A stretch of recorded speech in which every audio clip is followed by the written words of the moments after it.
Hello and welcome, ladies and gentlemen, to yet another episode of Man Buns and Jesus. I am Pastor Ben Olschlager, joining you from the cold, dreary, wet confines of Lake Orion, Michigan. With me again, as always, is my co-host and the better of the two man buns at the moment, Pastor Josh Laborious of Bruh, I haven't Eastvale, seen your man Corona. bun in a year, so I'm not convinced you even remember how to tie one. It's Honestly, it's doable, but it's a little too short to like comfortably keep it there the whole time. So it does what it does. Uh we're walking through the book of Exodus at the moment. This is the second episode of season 5. God knows why anybody has been listening this long. But we're glad you're here. Josh, where are we in scripture today? we are. Lord, I don't think we checked this before, so I really hope I have the right passage. But we are looking at Exodus 3, um, and this is a story that, if you grew up in the church, it's probably familiar to you. This is a Sunday school story. This is something I'm pretty sure VeggieTales made an episode about it, which means it's in the Christian mainstream at least. But it's the story of the burning bush. And it says, when Moses was keeping the flock of his father in law Jethro, the priest of Midian, he led his flock to the west side of the wilderness and came to Horeb, the mountain of God. And the angel of the Lord appeared to him in a flame of fire, which seems like a redundant statement, out of the midst of a bush. He looked, and behold, the bush was burning, yet it was not consumed. And Moses said, I will turn aside to see this great sight, why the bush is not burned. When the Lord saw that he turned aside to see, God called to him out of the bush, Moses, Moses. And he said, Here I am. Then he said, Do not come near. Take your sandals off your feet, for the place where you are standing is holy ground. And he said, I am the God of your father, the God of Abraham, the God of Isaac, and the God of Jacob. And Moses hid his face, for he was afraid to look at God. Um, and then, for the sake of kind of getting to the meat of the podcast, I'm going to summarize and jump down a little bit. Essentially, God says, I'm aware of what's going on in Egypt, and I'm sending you, Moses, to rectify this, to take my people out of, to lead my people out of Egypt. Um, and this is how Moses responds. He says, If I come to the people of Israel and say to them, The God of your fathers has sent me to you, and they ask me, What is his name? What shall I say to them? And God said to Moses, I am who I am. He says, Say to the people of Israel, I am has sent me to you. And then jumping down a little bit more, um, let me see exactly what verse. So we're going to chapter 4, actually. Moses answered, Behold, they won't believe me or listen to my voice, for they will say, The Lord did not appear to you.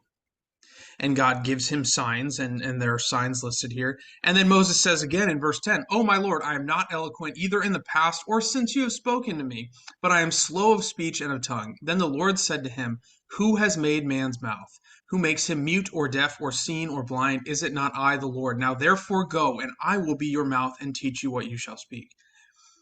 But Moses said, O Lord, please send someone else. Then the anger of the Lord was kindled against him. And at this point, he says, "You're going to meet Aaron, your brother, on the way, and you're going to tag team it.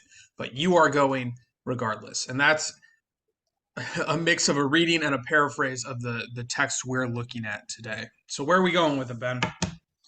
Well, something that you and I have spoken about, complained about, ranted about recently is that churches in um, the church contexts that we serve in general um, often run into situations where there are just not enough willing and capable leaders. And people are ready with excuses all over the place. I don't have the time, I'm not capable, my fate's not in the right place, um, yada, yada, yada. Moses is just on the ball with like all of those at once. Um, and there's one more that he doesn't even really get into, like, which is, I'm gonna die if I go back. You know my history. I killed a guy. What am I gonna do here? Um, and we want to talk today about what it looks like to step into leadership in a Christian world, and what it looks like to overcome some of those challenges to become a leader in the Christian world. And we've brought on who I think might be the smartest guest we've had that doesn't have a PhD. Yeah, I think that's a fair statement. I was like, hold on, We've had some really intelligent guests we on, had but Rockenbach on. this might be the smartest one without a PhD. It's him or Mazer. He's definitely the most handsome. So there's that. It's Mazer. Mazer has both of those. Welcome, Connor Wondrasch. You're still not reverend, right? You're still a student.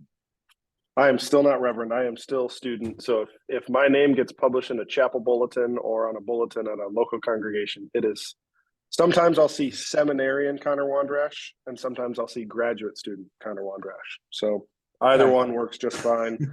Either way, no degree, no call, no pastor yet.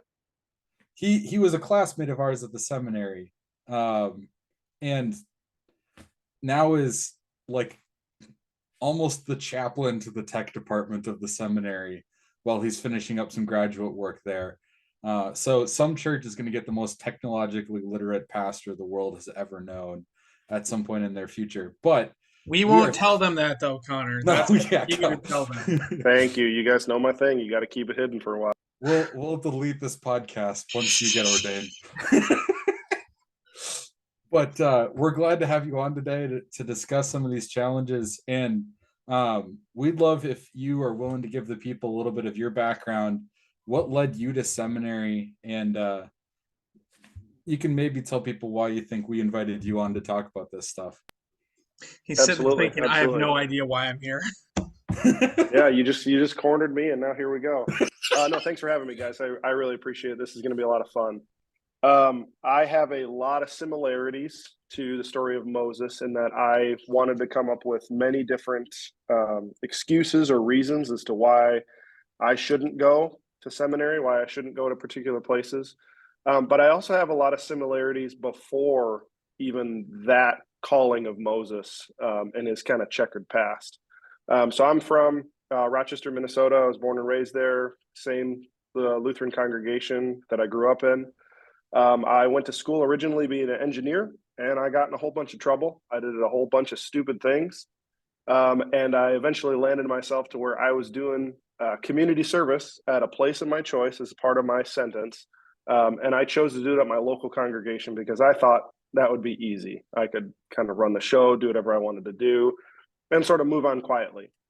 But what I found in doing that community service there at that place is I found a people who not only embraced the sort of Moses story at the beginning, you know, the one who strikes down the Egyptian taskmaster, the one who takes away his place in the midst of his brothers, who not only embraced that, but also embraced what maybe I could be into the future. So I had a people who loved on me, who shared Jesus with me, to be just completely frank and upfront and honest about it, and who also challenged me into thinking about something further. And they kind of told me that I had a unique place as somebody who had sort of been through a particular fire.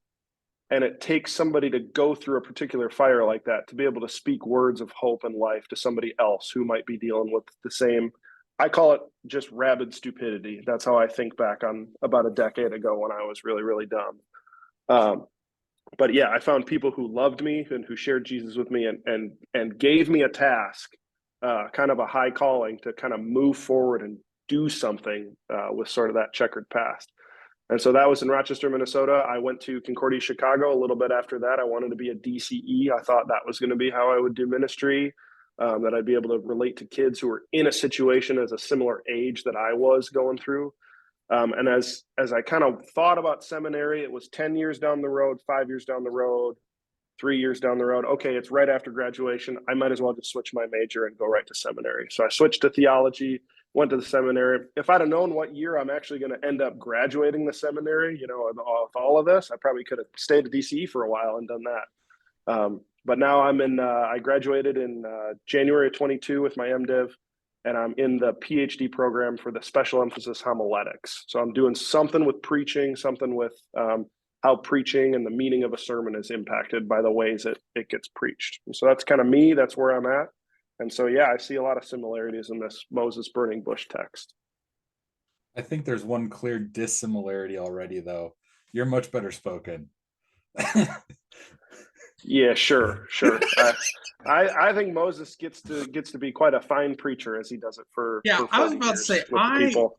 as I read this story and I hear Moses say, "Oh, but I'm not a good speaker," my BS meter goes off a little bit. I'm like, "You're fine. You just don't want to go, right?" Um, it excites me that Connor's doing homiletics. I look forward to reading all the books that he's going to publish about preaching. Um, Just the one recommended and required. So What's interesting too here with Moses being an eloquent speaker is we also have to remember he's also the writer of this story. So not That's only fair. are we getting a peek in at his inability to write, so to speak, but he's also relaying this in words that are really, really skilled. You know, he's using repeating words. He's saying things in particular ways that makes your head go off, Josh, where you say flame of fire. That's a little redundant. And so this non-eloquent speaker is quite an eloquent writer when he comes to give us the story. You say that, but I don't think that's necessarily that unusual. There are people who are incredibly gifted writers who are terrified of the public. you know I it's think fair. that seems to be more Moses's deal here. Is like, you Yeah. can't put me in front of an audience. I'm just gonna like choke on my own tongue here.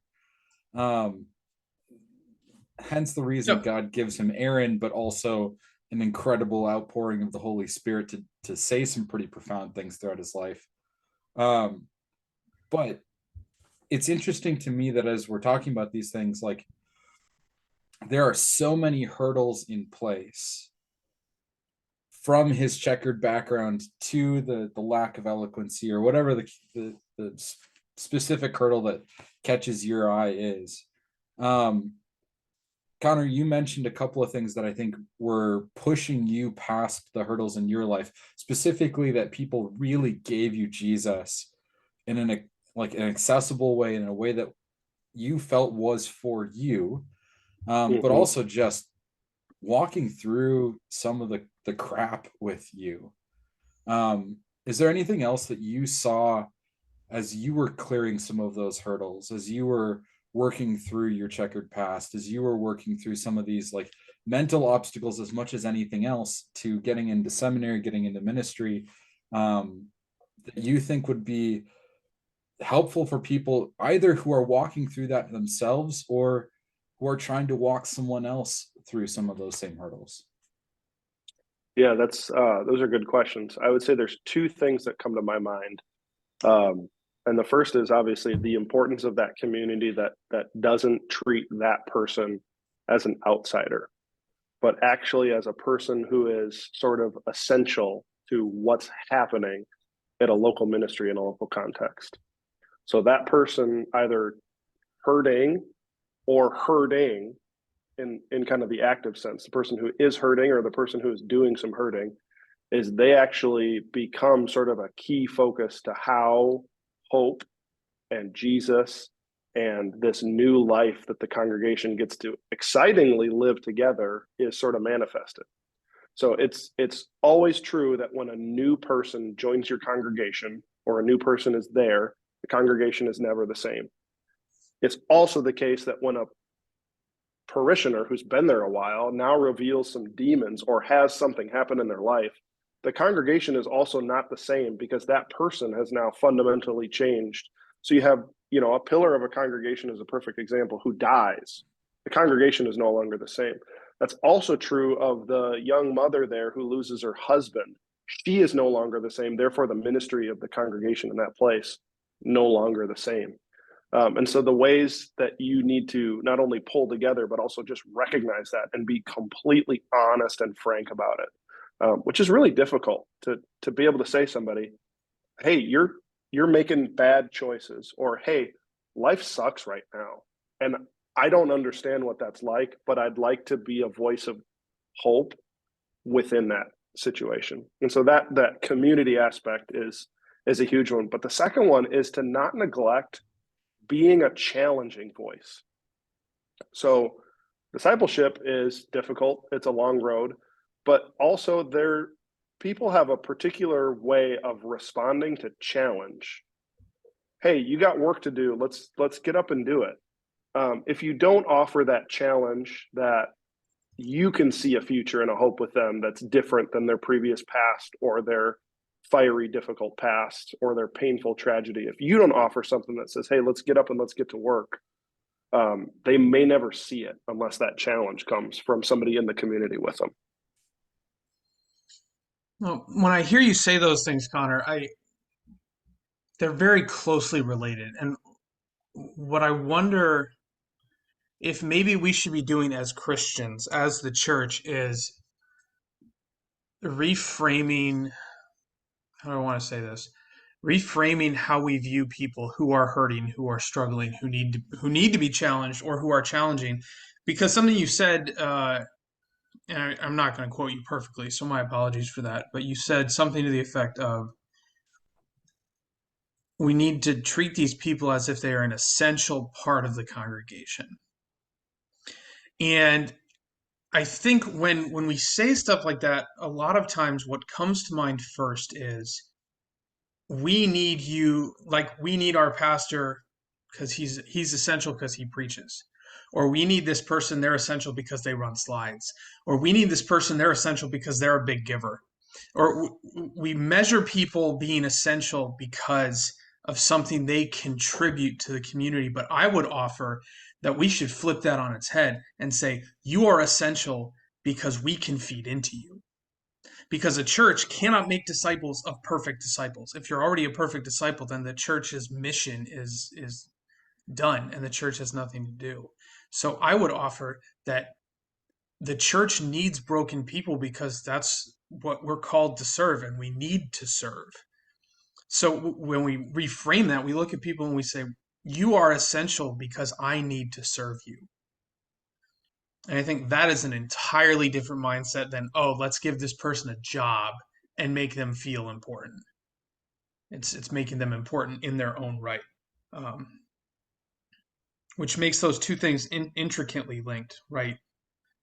And I think part of it, though, and Connor, you can step in and tell me I'm way off base if you think I'm way off base here. That's kind of par for the course on this podcast. But one of the things that is kind of a weird tweener of the things that Josh is saying, like, we love to make people essential by giving them a responsibility. We should be making people essential just by their very nature as creatures in God's kingdom that we are called to care for. But is it not also important for us to help them acknowledge that they have a responsibility in this world as well, as our brothers and sisters in Christ, even if it's, like you mentioned, you're in a season of hurting, or you're in a season of loss, or you're in a season of this is a new experience for you. That might be your job at that time, but it is still your job, and you are still a responsible Christian in that job, even though it's kind of like a weird one that we don't think of as like a primary responsibility of the church. Yeah, I've been doing a lot of thinking about this lately. As you guys know, my mom died in January of 2021. So that has fundamentally shaped the way I think about a lot of things, in particular with church and the Bible and other things. But one of them this year has been All Saints Day. I've been thinking about All Saints Day a lot this year. And one of the things is it's a powerful testimony for somebody to witness somebody who's gone through grief and still shows up. Or another way is to see somebody crying in church despite something happy going on. And so not only is the person who is going through the grief necessary for that local assembly, that congregation, as a witness to what it looks like for hope for those who don't mourn without hope.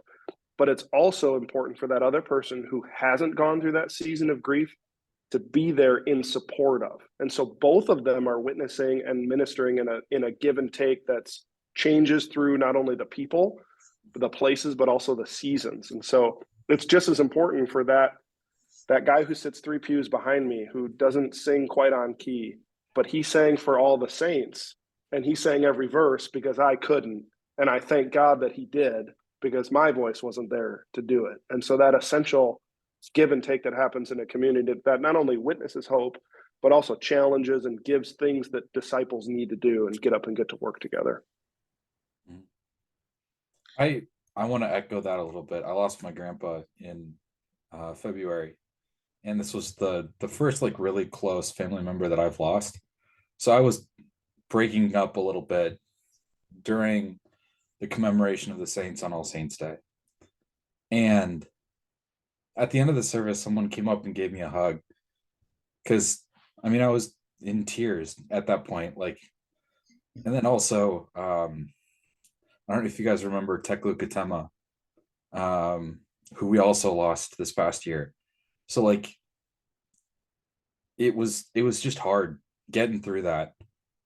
And as a pastor who was breaking down in tears during that service, it was such a beautiful thing to just have, it was a relatively new member who came up and gave me a hug at the end of the service and said, "I'm sorry for your loss."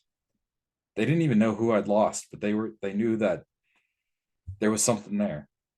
And like, that responsibility, as small as it was, meant the world in that particular moment. Now, I think a follow-up to kind of this, how critical it is for us to step into this as a community. In each of these roles, whether your role is something as simple as you're going up and giving pastor a hug after service, which, warning for my congregation, you better have a real good reason. I am not a touchy person. I was gonna say, this is So don't get ideas. I don't need a random hug after service. That's not. Anyway, whether it's something as simple as that, or maybe it is something as high commitment as you're going to go to school for over a decade and you're going to be a pastor, like Connor is doing. Wouldn't recommend it to anybody else. Ben and I went to school, but not for that long. So whether you have this commitment, I think there are obstacles, and I'd be interested to hear what you gentlemen think maybe are the most prevalent that we see. Because if we look at the story of Moses and we go back to this Exodus this passage from Exodus we're looking at, to kind of generalize I see they won't believe me, I'm not capable, and I'm not good enough. And I think all of his kind of, call them excuses, fall into one of those categories. And I'd be pretty confident saying most of our excuses fall into one of those categories, but maybe more specifically, and maybe try not to call anyone out too specifically, but what are the versions of those excuses that we hear today, or that we make today, I guess? I would add a fourth one here, that I think I get reasonably regularly. My faith isn't there yet. Not only they won't believe me, I don't believe me. Not even there. Yeah. It's just like, when we ask people to step into a role of responsibility in a faith context, in a church context, there's a fear there. Whether it's due to, I don't know if I'm going to be able to answer the questions that people have for me, or if it's, I don't know if I have faith at the moment. Like, I don't know where my faith is at the moment. Like, I just don't know how I'm going to deal with this situation, because I'm struggling. And so I think as I look at the church and as I look at situations within my own congregation and in other congregations that I'm aware of, where like leadership and people stepping into, whether it's a role of leadership like a pastor, or if it's just the person who's willing to give that person who's having a rough Sunday, um, whatever the case may be, a hand or a pat on the back or whatever they need in that moment. Um, we have so much fear about where our faith is that it can be like something that inhibits us. And as I look at Moses, it's not entirely clear to me, and I don't know if it's made clear really at all in scripture, how much Moses was really aware of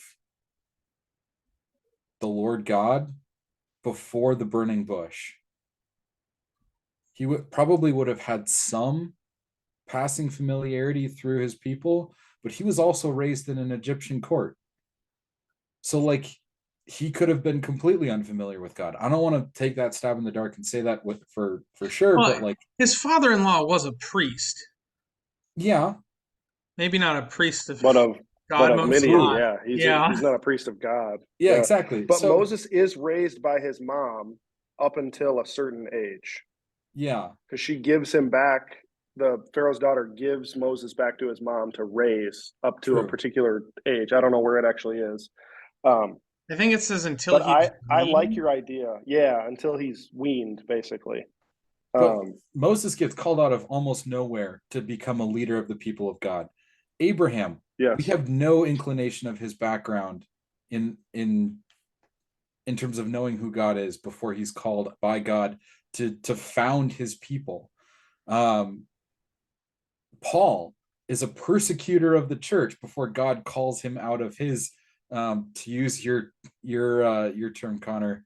What was it? Rabid stupidity. Yes, out of his rabid stupidity and into the great work that he does for the early church. So like on some level, I really want to encourage people, if you are struggling with your faith, God can still use you in incredible ways. And I'm not telling you that that shouldn't be a part of your uh, that shouldn't be a part of your thought process. But I think as Connor kind of noted too, like the things that he struggled with, he now has an opportunity to use as ways for communication and connection with those that he's trying to serve. And so if you are finding yourself struggling in your faith and walking through some interesting parts of your faith life and journey, those might be things that God is working you through to help others in their faith life as well. So like don't shy away from things because of struggles or doubts or questions. Work through those things and use them as ways for God to show his grace and power through you, and to use them to bring wisdom to others. I got a story to this effect, and it's not a story that I witnessed. It's something I heard. So I don't know if it's true, right? This might Okay. just be one of those myths that gets passed around and used by pastors, but I'm going to use it. There's this story I heard of there's a pastor who gets up in his pulpit one Sunday and he's looking out at his congregation and he says, I can't be your pastor anymore.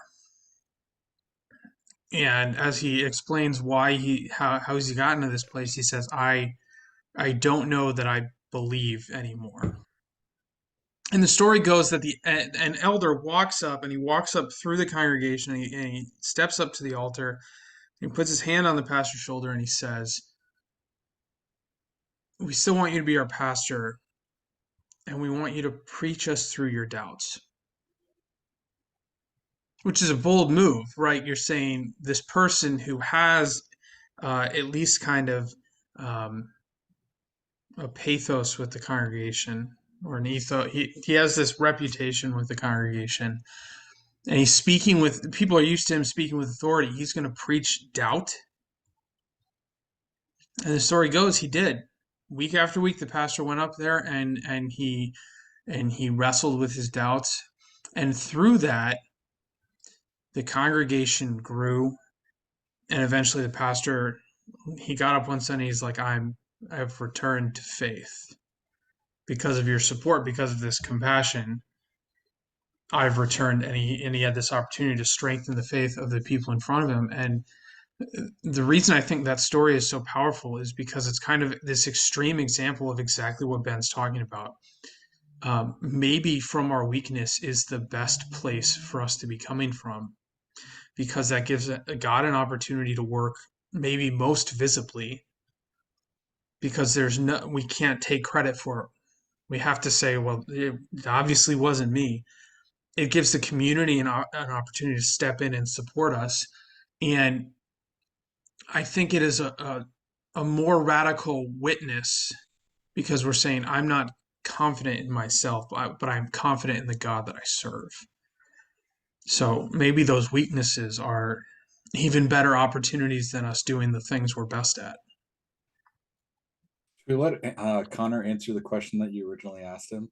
I don't remember that, but I don't remember asking a question, but yes. Do you yes, remember what the good. question was? Now I do. What's the What excuse? do you? Yep. What's we the got there. excuses? Yeah. So, yeah, I've been sitting here with my head down in Exodus 3 and 4. And what's striking to me about all the excuses is that God doesn't fix the excuses of Moses. He doesn't take the thorn out of Paul's side. He doesn't fundamentally change that Jonah is mad that God shows mercy to his enemies.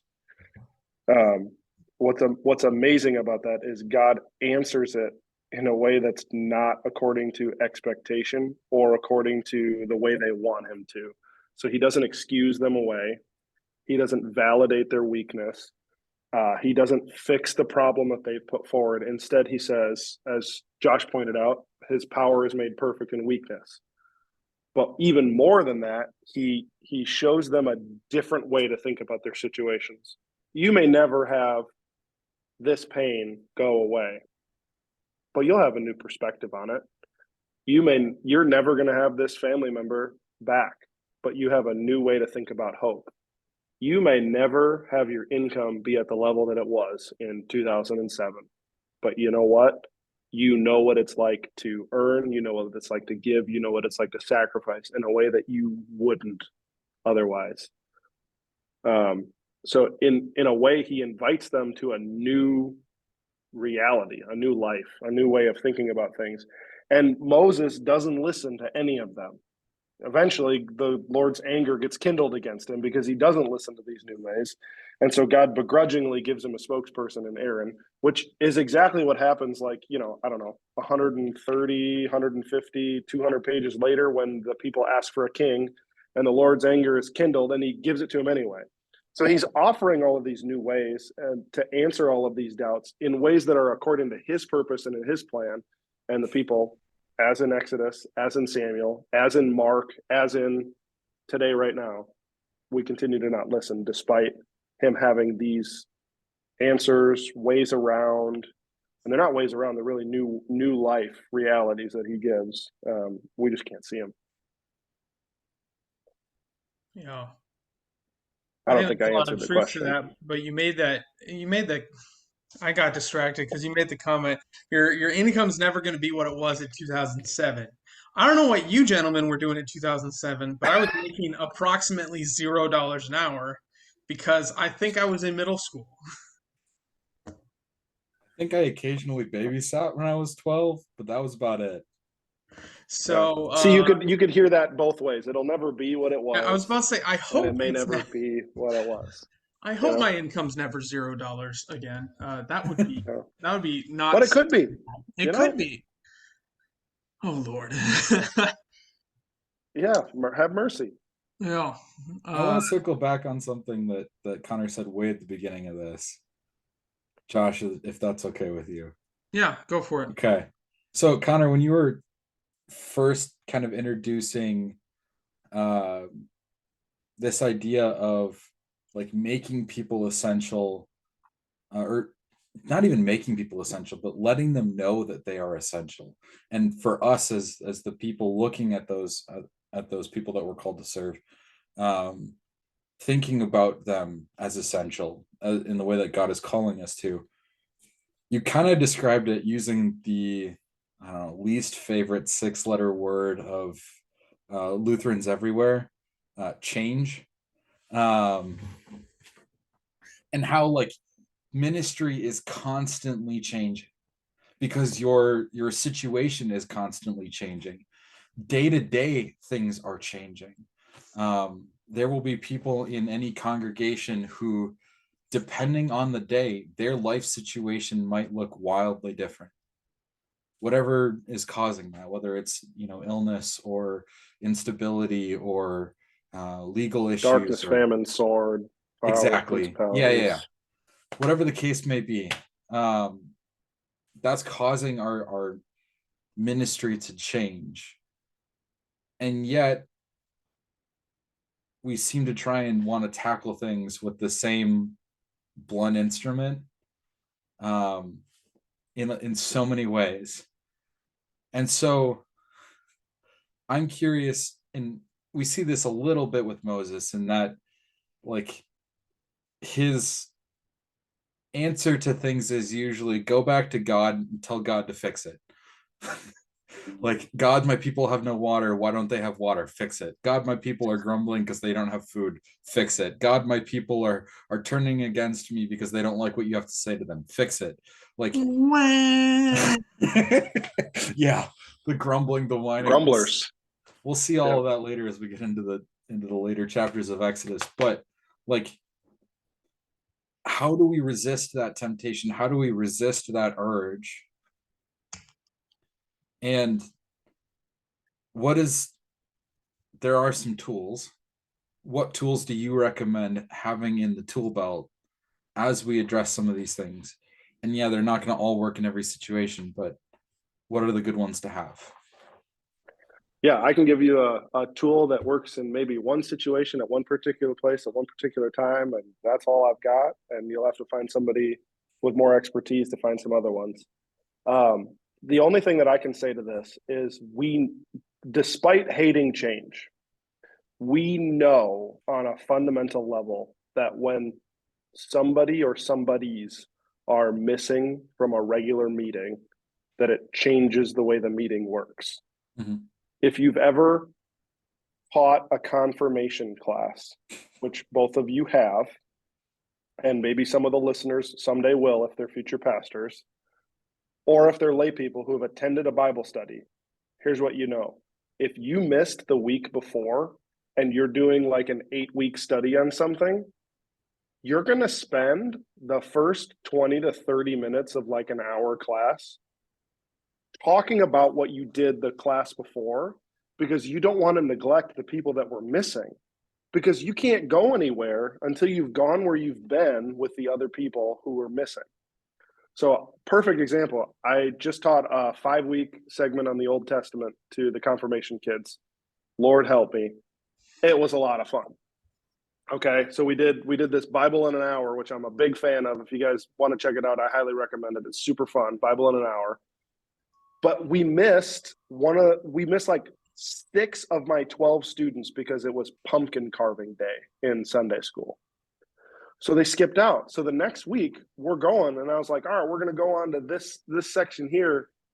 And then I realized, no, we can't. We got a whole hour of stuff to do before we can go there, because it's essential that you guys get this, because we can't go there until we've been here together before. And so I think on a fundamental level, people get this, and they get this if somebody joins a conversation late. They catch them up on all the details before they can become a member and join in. And so we know this. We know that it's not necessarily change that we're calling for. It's just kind of this accommodation of, hey, you need to get with us here before we can continue forward. And so it's not letting anybody get behind as you're kind of chugging along through your ministry. I think this conversation is validating something that it seems I'm constantly getting pushed more and more to, and it's this conclusion that ministry, whether it's professional ministry or any other kind of ministry, at its core is all about relationships. It's having the relationships with people to have those conversations, to catch them up when they're missing. It's bringing people into relationships so that they feel welcome and they learn where the congregation, where the group, where whatever is at. Um, and I don't know that there's any better language to describe how we best go about these things than relationship, which is a little bit of a vague word. It's a little bit of a general word, but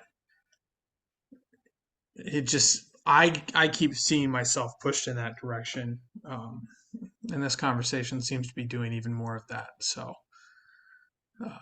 Can I offer maybe musings of the inner Josh. the way that I kind of think about the same thing? My like, if you could call it a catchphrase, if I had a catchphrase, is I hate being a pastor to strangers. Because I can't I can't have the same kind of impact preaching to a room full of people that I don't know than I can if I'm preaching to a context and to a group of people that I know intimately. So anybody that joins our congregation, I sit down with them either one-on-one or with a family all at once and get to know them so that I can talk with them, I can minister to them, I can preach to them, because I hate being a pastor to strangers. And I think at the same time, like, that is part of my mindset, because I hate when I feel like God is a stranger to me. And when my faith is like, when I'm doing what I'm supposed to be doing, when I'm chugging along to the best of my ability in what God is calling me to do, God feels close, and the people that I'm called to serve feel close. When those things are out of whack, it's easy for like ministry to feel hard. It's easy for life to feel hard. It's easy for faith to feel hard. And so to me, that relational aspect is just like, we relate to our God as a father, as a mentor, as a friend, as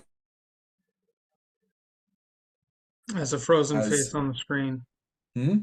As a frozen face on the screen. As a frozen face on the screen.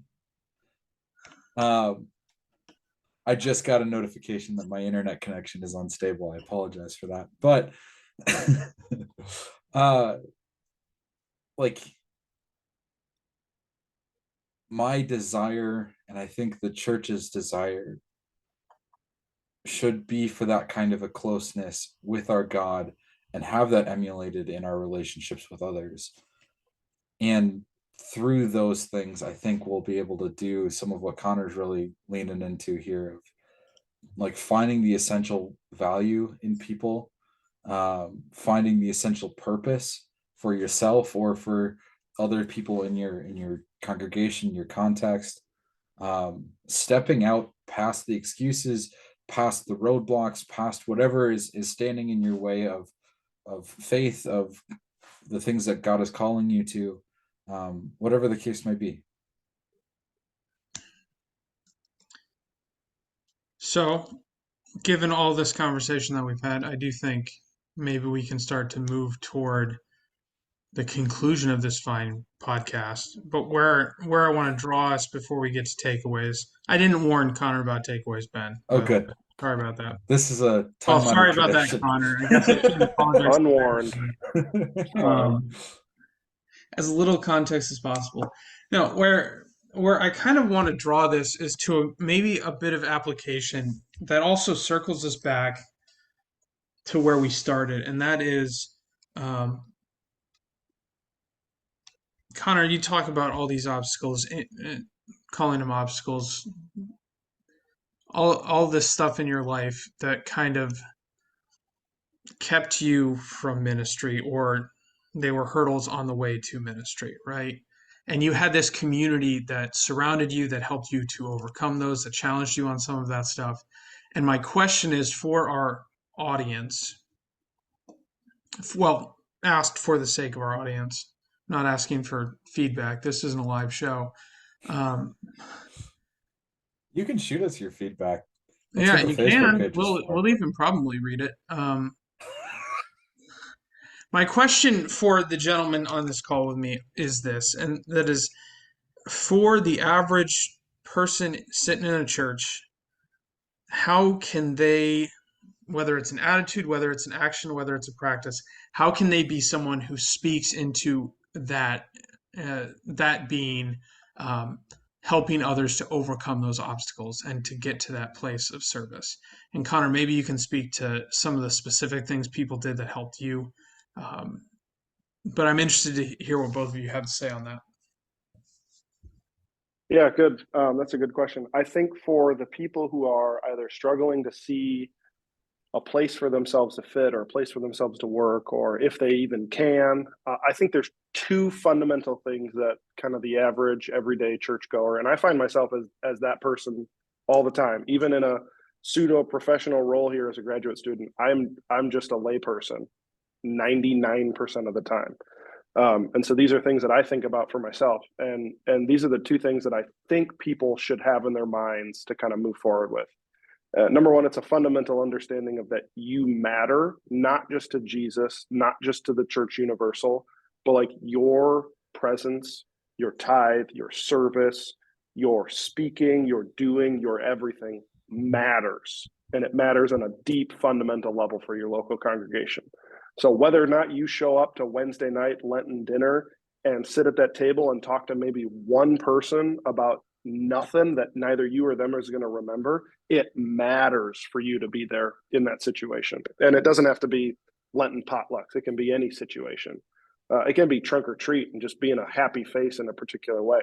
You're not necessarily proclaiming the gospel, but you are serving in some sort of presence for people. That's really important for the relationship building. So the first one is to recognize that you matter, that your presence, your attendance, your all things, they matter. And the second one, just to be completely blunt, is you got work to do. And I think you got work to do is more than just a challenge. It's more than just putting a checklist on a piece of paper. It's more than just giving you another task to do or another hobby or something. Like, you got work to do means you're important. So it's not just that you matter, but like your functioning and activity, even if it's moving a little slider on a soundboard, you know what I mean? How silly, but how important that can be. And maybe it's handing out bulletins at the front, opening the door, making sure the lock thing slides over the little thing, making sure the bathroom, the lights are on. You know, all these silly things that actually really, really matter. Is you matter, your presence matter, and you got work to do. And that's law. And you guys know me, I love the law. It's God's goodwill for his creation. We got work to do. We got to live into it. We got to live into the groove. It's wonderful. So you matter, your presence matters, not only to Jesus, not only to the church universal, but actually to this specific little weird place in Michigan or California or St. Louis or wherever. It matters, even if there's 60 people or 20 people. And even if you're in a place that's got 2,000 people, there's work to do. You know, there's work to do as a husband, as a father, as a worker, husband, wife, or worker. You know, if we're going to do the traditional catechism thing, you got work to do, and that's a good thing. I'm going to back that up with something very different, I think. And that is, if you find yourself running into hurdles or fears that are keeping you from ministry, kind of embrace those things. Your fears, your doubts are showing you that you think that there is an importance, there is a weightiness to what you're being called into. It wouldn't bother you if it didn't matter. Exactly. Like, your fear that you are incapable of leading God's people, like, that just says that you think this is important. But hey, God used Moses, a murderous fool, for lack of a better phrase here, to lead his people out of Egypt, the most powerful nation of the time, and to the steps or to the doorstep of the promised land through all sorts of crazy shenanigans. And he did that through Moses's doubts, through his weaknesses, even more than in spite of them. And so lean into your fears and your doubts and let God use them to use you.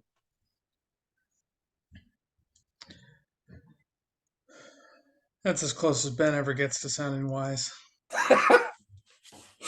Once in a All blue right. moon, Pretty man. good. Once in a blue moon. So,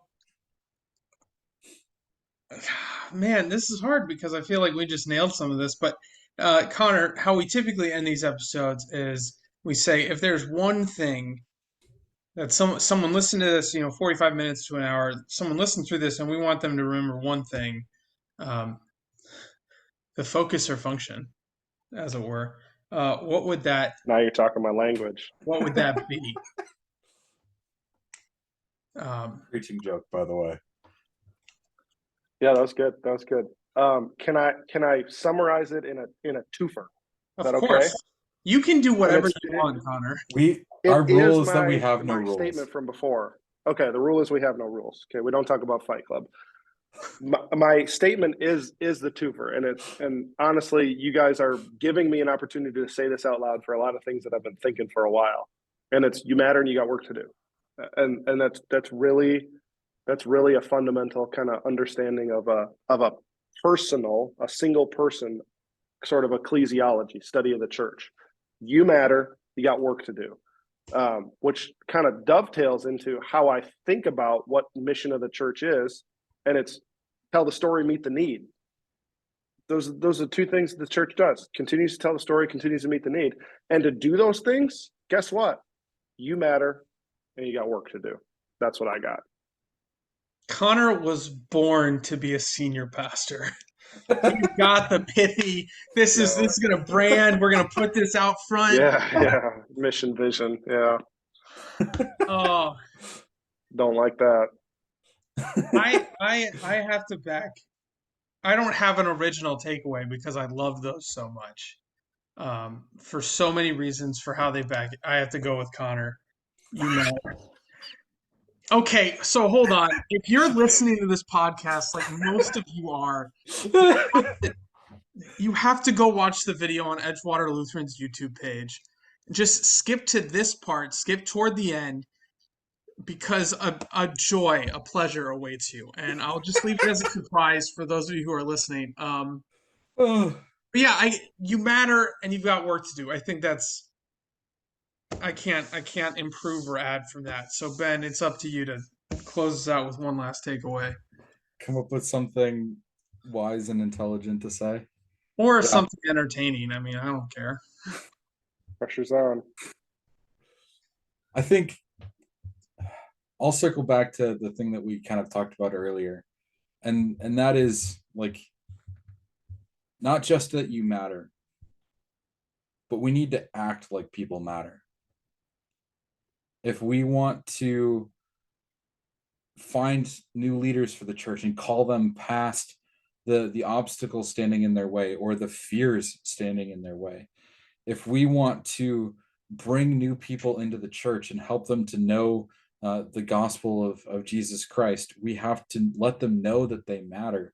If we want to feel like as pastors we're actually accomplished something, we have to believe that we matter, because otherwise what's the point of all of this? So it's not just like, okay, you got the head knowledge, you matter, you got a job to do, but believe it for yourself, believe it for your brothers and sisters, make it a heart thing, not just a head thing. I like it. Connor, you got anything you want to pitch? We normally let people do that, or should we, like, in 3 years we'll randomly pitch this? Connor's an preaching book that you put influencer, out? didn't you know? He influences people quite profoundly through his social medias. Yeah, no shameless plugs here. We don't need people finding that. Yeah. No, We'll announce your book this when is it great, comes guys. out in 3 to 5 years. Yeah, sure. If you guys will want to read it. We will. We want to thank Connor for coming on, for giving us his time. He is a very busy man. He's got a family and a full-time job, and is also studying for his PhD at a rigorous institution. So we He's smarter than us. you know, It's a lot of fun. well, depend. I mean, He's smarter than us, Josh. he's smarter than us, but Nope. also he signed up for all these classes. Stupider than you guys, for sure. But we want to thank you, Connor, for your time. And at this point in the podcast, it's time for our shameless plugs. Like, share, subscribe on whatever platform you are on right now. We are on all the major podcasting platforms, so subscribe gives us some ego boost, uh, bolsters our waning self esteem, and lets us Helps know. us know that we matter. Yeah, which is cool. And for you, very low effort. It is the press of just one button. If you think anyone that you know would appreciate or would benefit from this podcast, we do encourage you send it to them. Take that time. Tell them you matter enough that I'm looking out for stuff for you, and this is something that I think would help you. Um, if you have an idea for a topic, or you have a guest that you want us to try and get on, please feel free to reach out. If you know us personally, just send us a text. Don't go through extra work. If you don't know us, though, we do have a Facebook page for the show, Man Buns and Jesus, that you can message. It gets checked regularly, so we will see it. We do have to let you know that because we're in this season where we're stepping through Exodus, if you have a random topic, it could be a minute before we get there, but it will go on a list and we'll get there eventually. Unless we really like it, then we might just do it. Yeah, then caution to the wind. And then Yeah. our final shameless plug is we do still have that T-shirt that has 0 sales, and I anticipate it will stay at 0 sales. But you can go to edgewaterlutheran.org/gear, and you can buy a T-shirt with our faces on it, because I thought it would be hysterical, and it's going to be even funnier if someone actually buys it and wears it. So, with that, this has been Man Buns and Jesus, Season 5, Episode 2. Brothers and sisters, go in peace. Serve the Lord. Thanks be to God. Thanks.